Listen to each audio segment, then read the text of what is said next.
ओम शांति। आज मैं आप सभी से अभी के वर्तमान समय में महत्वपूर्ण विषय पर कुछ जानकारियां देने के लिए प्रस्तुत हुई। वो है कोरोना, स्टीरॉइड और ब्लैक फंगस। बहुत ही शॉर्ट और कम शब्दों में मैं कोशिश करूंगी कि अधिक से अधिक जानकारी आपको इस वीडियो में मिले। सबसे पहला तो ये कि कोरोना की दूसरी लहर में इतने लोगों की जानें क्यों गई। आप सब लोग महसूस करेंगे, अगर विचार करेंगे कि कोरोना की पहली लहर जब आई थी तो हम लोग बहुत सावधान थे। सभी ने अपनी इम्यूनिटी बढ़ाने पर बहुत जोर दिया था। सभी ने काढ़ा पीना, हल्दी लेना, अच्छी डाइट लेना, पूरा इन बातों के ऊपर गूगल सर्च की जाए तो वहाँ के आंकड़े बताते हैं कि सब लोगों ने भारत में भी बहुत अच्छे से इन जानकारियों को जुटाया और अपने जीवन में अपनाया, और उसी का परिणाम था कि पहली लहर में हमें बहुत कम नुकसान। लेकिन समय के साथ लोग लॉकडाउन से, लंबा लॉकडाउन भी जान बचाने के लिए बहुत सपोर्टिव फैक्टर था। हालांकि बाद में इसको आलोचना की गई, लेकिन सबकी जानें बची थी।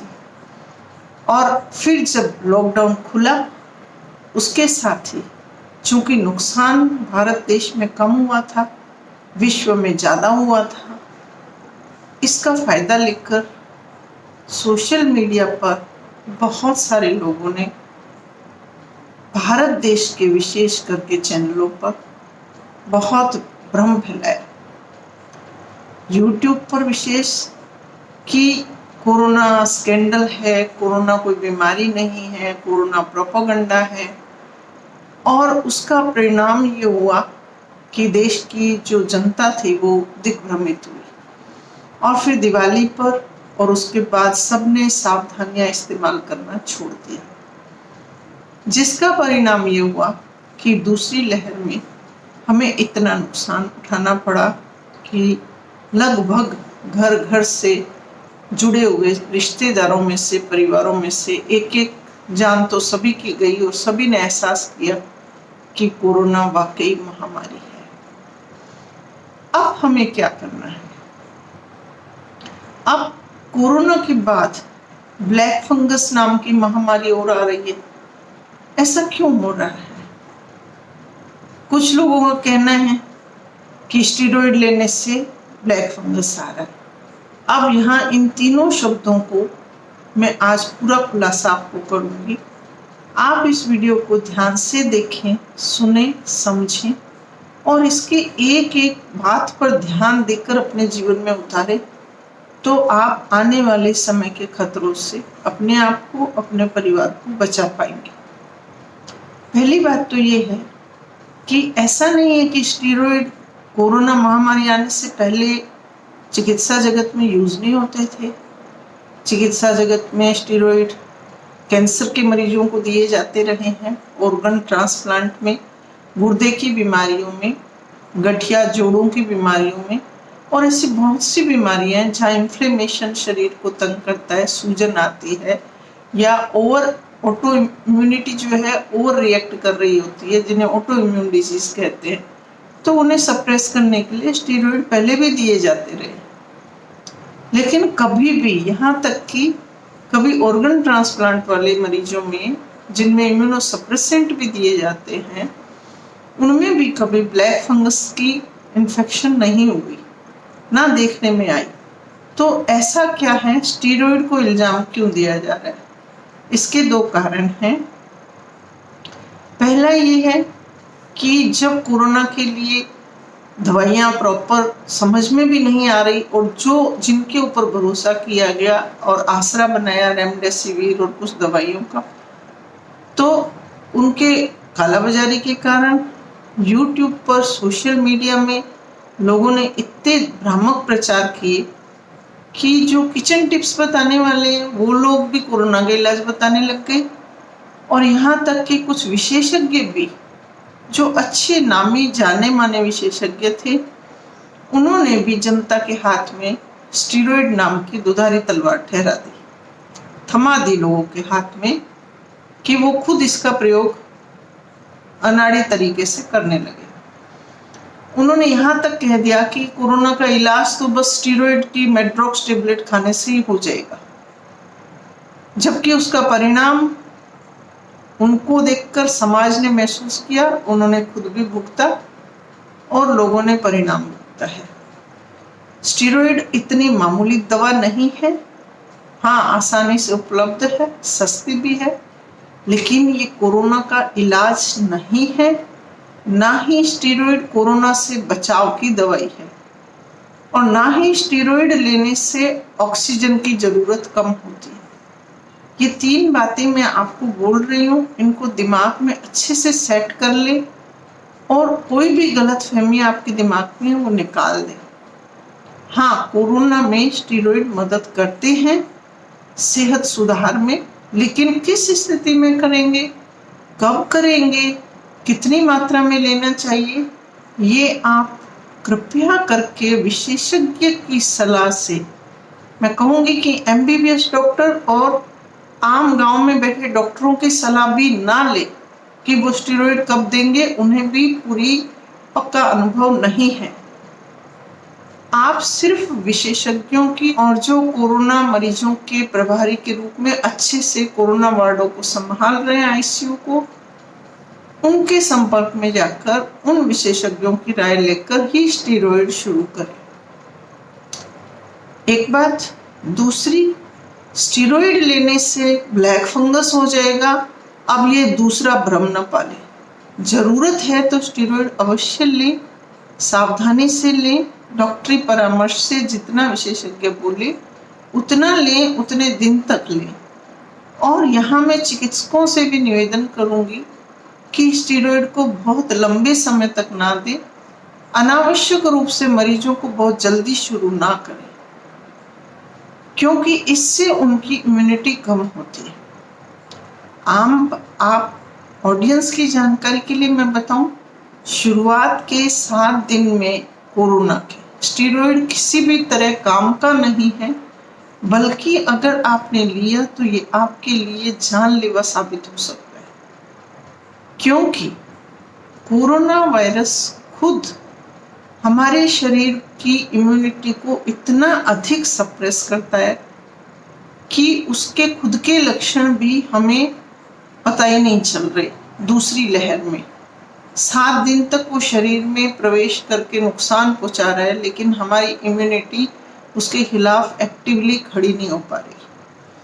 और उसके बाद जाकर जब वो कुछ एक्शन करना शुरू करता है, कुछ लक्षण आने शुरू होते हैं, तो हमें इमीडिएटली, इसीलिए मैंने पिछले वीडियो में उसको अर्ली स्टेज में शुरू के 3 दिन में कोरोना को कैसे पकड़े और उसका सामना करके उसके विजय कैसे पाए, ये मैंने पिछले वीडियो में बताया है।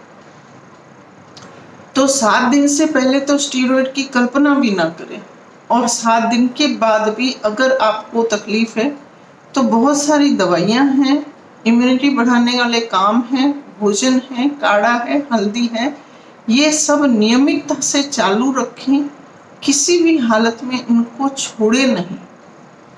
इनको चालू रखते हुए फिर डॉक्टरी परामर्श से दवाइयाँ लें, और वो अगर डॉक्टर कहे कि आपको स्टीरॉयड की ज़रूरत है तो आप लें, वरना अब तो और भी दवाइयाँ आ गई है जो स्टीरॉयड से ज़्यादा अच्छी हैं और कोरोना को ठीक भी कर रही है। अब तो ऑक्सीजन की ज़रूरत भी कम पड़ रही है, क्योंकि जो 2-डीऑक्सी ग्लूकोज की पैकेट आई है, DRDO ने खोजी है, वो भी बहुत अच्छे रिजल्ट दे रही है।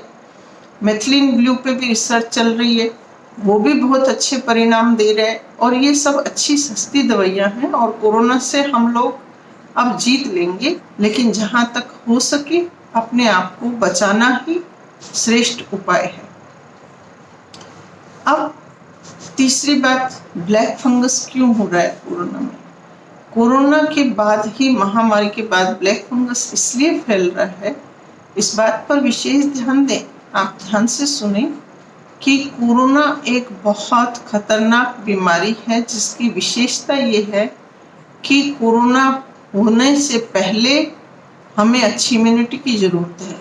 जिनकी इम्यूनिटी कम है उन्हीं को कोरोना ज़्यादा नुकसान पहुंचा रहा है।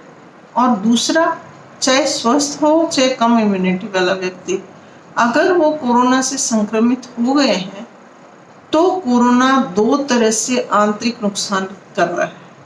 एक तो ये हमारी इम्यूनिटी को दबा देता है और दूसरा ये हमारे अंदर डायबिटीज कर रहा है। और ये डायबिटीज जो कोरोना होने के बाद लोगों को हो रही है, ये डायबिटीज जो छिपी हुई है, पकड़ में भी नहीं आ रही है, ये डायबिटीज बढ़ी हुई शुगर ब्लैक फंगस को इनवाइट करने का, आमंत्रण का कारण है।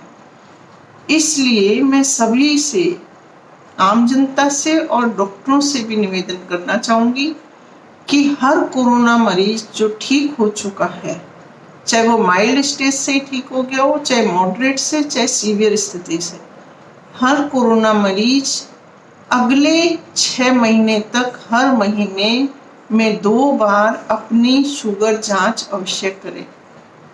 शुगर जांच एक रैंडम करें, एक फास्टिंग करें, ताकि अगर उन्हें कोरोना ने छिपे रूप से डायबिटीज का मरीज बना दिया है तो वो पकड़ में आ जाए और वो जल्दी ही इसको इलाज कर सके और ब्लैक फंगस के अटैक से बच सके। ब्लैक फंगस तो हमारे शरीरों पे होता ही है, पहले से उपस्थित है, पर ये ग्रो इसलिए कर पा रहा है और ग्रो करके फिर नुकसान कर रहा है। अब ब्लैक फंगस से बचा कैसे जाए? तो पहली सावधानी, जो भी कोरोना संक्रमित हो चुके लोग हैं, भले उन्हें बिल्कुल नाम मात्र का जुकाम होकर वो ठीक हो गए कोरोना से, परंतु फिर भी 6 महीने तक हर महीने में 2 बार अपना ब्लड शुगर रैंडम और भोजन के बाद का महीने में 2 बार अवश्य चेक करा लें। दूसरा, अपने नाक, कान, मुंह, आँख, इनकी सफाई बहुत अच्छे से करें, खासकर दिन में 2 बार, रात को सोने के समय और रात के सोने के 12-8 घंटे बाद उठने के बाद। और हो सके तो जो शुगर के मरीज हैं और कोरोना संक्रमण से निकल चुके हैं, वे फिटकरी के पानी से कुल्ला करें, नाक भी साफ करें और गार्गल्स भी करें। इससे वो ब्लैक फंगस से दूर रहेंगे, बचे रहेंगे, सुरक्षित रहेंगे। कोरोना संक्रमण होने के बाद बहुत से लोगों को ये गलतफहमी हो गई कि अब तो हमें कोरोना हो चुका, अब तो हमें एंटीबॉडी बन जाएगी, अब हम क्यों काढ़ा पिए, क्यों हल्दी वाला दूध पिए, और अब हमें क्या दोबारा कोरोना थोड़े ही होगा। लेकिन यही एक बहुत बड़ी चूक होगी कोरोना महामारी से लड़ने में। हमें वो काढ़ा, वो हल्दी दूध और वो इम्यूनिटी बढ़ाने वाली खुराकें अभी सतत रूप से चालू रखनी है, क्योंकि हमें इम्यूनिटी अच्छी रखनी है। कोरोना महामारी एक ऐसी बीमारी ला रही है जिसने बहुत लंबे समय तक हमारी इम्यूनिटी को प्रभावित करा है और करती रहेगी। इसलिए तरह तरह की दूसरी बीमारियां इसका सहारा लेकर हमारे शरीर में ना प्रवेश करें। इसके लिए हमें हमारी इम्यूनिटी को मजबूत बनाए रखना बहुत जरूरी है। यहाँ पर मैं एक और आवश्यक बात, चेतावनी देना चाहती हूँ, सभी को सावधानी दिलाना चाहती हूँ, याद दिलाना चाहती हूँ कि इस संसार में हर जीव जब आता है, उसकी प्रकृति होती है कि वो अपने अस्तित्व को बचाए रखे। और जब वो एक पॉपुलेशन ऑफ ग्रुप में पूरा सर्किल में हो जाता है, एडेप्टेशन कर लेता है, उन सबको घेर लेता है, तो उसे अपनी नई जो पॉपुलेशन है, जनरेशन है, उसको बचाने के लिए नए जो साधन होते हैं या नए व्यक्ति चाहिए होते हैं। तो अब कोरोना बड़े व्यक्तियों में, अधेड़ में और जवानों में तो हो चुका है। लगभग 30 से 60% पॉपुलेशन, गांव और शहरों के रेशियो अलग अलग हैं, वो लगभग संक्रमित हो चुके हैं। लेकिन चूंकि अब तक बच्चे लॉकडाउन की वजह से और अन्य कारणों से घरों में थे, कम संपर्क में आ रहे थे, लेकिन अब जब तीसरी लहर आने की है तो चूंकि बड़े लोग सब आ चुके कोरोना संपर्क में, उनमें एंटीबॉडी बन गई, वो इम्यून हो रहे हैं, तो कोरोना भी ऐसा जीव है जिसे अब अपना नया शिकार ढूंढना है। तो अब वो बच्चों की तरफ बढ़ेगा। इसलिए बच्चों की इम्यूनिटी पे खास ध्यान दें, उनकी मुंह नाक कान की स्वच्छता का ध्यान दें, उनका भी ब्लड शुगर जरूर चेक कराते रहें, उनको काढ़ा हल्दी दूध आदि के सेवन की आदत डाल दें, खुराक अच्छी दें, उनके स्वास्थ्य में अगर कोई कमी कमजोरी है, किसी न्यूट्रिशन की कमी है तो उसे दूर करें, ताकि आने वाले समय में हमें बच्चों के जीवन का नुकसान नहीं उठाना पड़े। आप लोगों को पसंद आया होगा तो आप इस पर कमेंट भी करें, लाइक करें और सबको शेयर करते रहें।